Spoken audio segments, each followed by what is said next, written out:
sort of three themes that present themselves in all approved business investment visas as an entrepreneur. And I've called these the three legs of the approvability stool. If one of the legs is missing, it will not carry weight and your application is not going to get approved.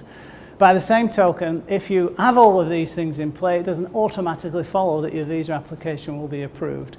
The Immigration Department expect to see these criteria in play in your application during the 4 to 6 months that it typically takes in order to give due consideration to these particular applications. You need to have all of these plus something on top of that.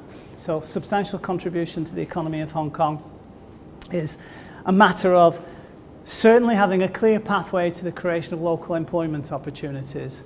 If your business anticipates that you are the product and you're a freelancer or you're a one-man operator, you will not get approved.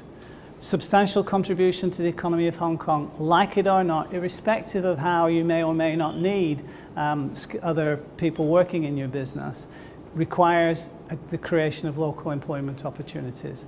Now, in some instances, in some particular industry sectors, for example, let's say video production or, video production is a good example, where traditionally you don't employ full-time people. What you do is you bring in independent contractors for particular projects who then collaborate with you to give effect to a project, and then at the end of the project, you dissipate and it's all done.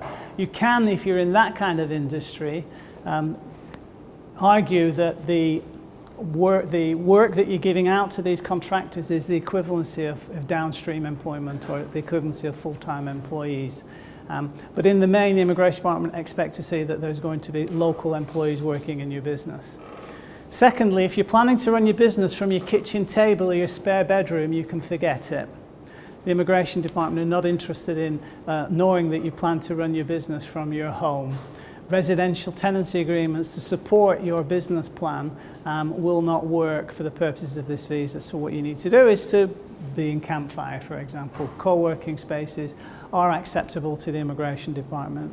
15 years ago, and it shows really how old I am, when this ecosystem didn't exist, the single most expensive element of getting a visa approved in Hong Kong was entering into a 2-year commercial tenancy agreement and fitting it out. So it was a major, major part of getting started in Hong Kong. Thankfully, we don't have that burden any longer. So in that respect, because of the ecosystem that is available now to entrepreneurs, it is somewhat easier and doesn't expose you to as much cost risk in putting together your properly set up office. And then the third leg of the approvability stool boils down to resources.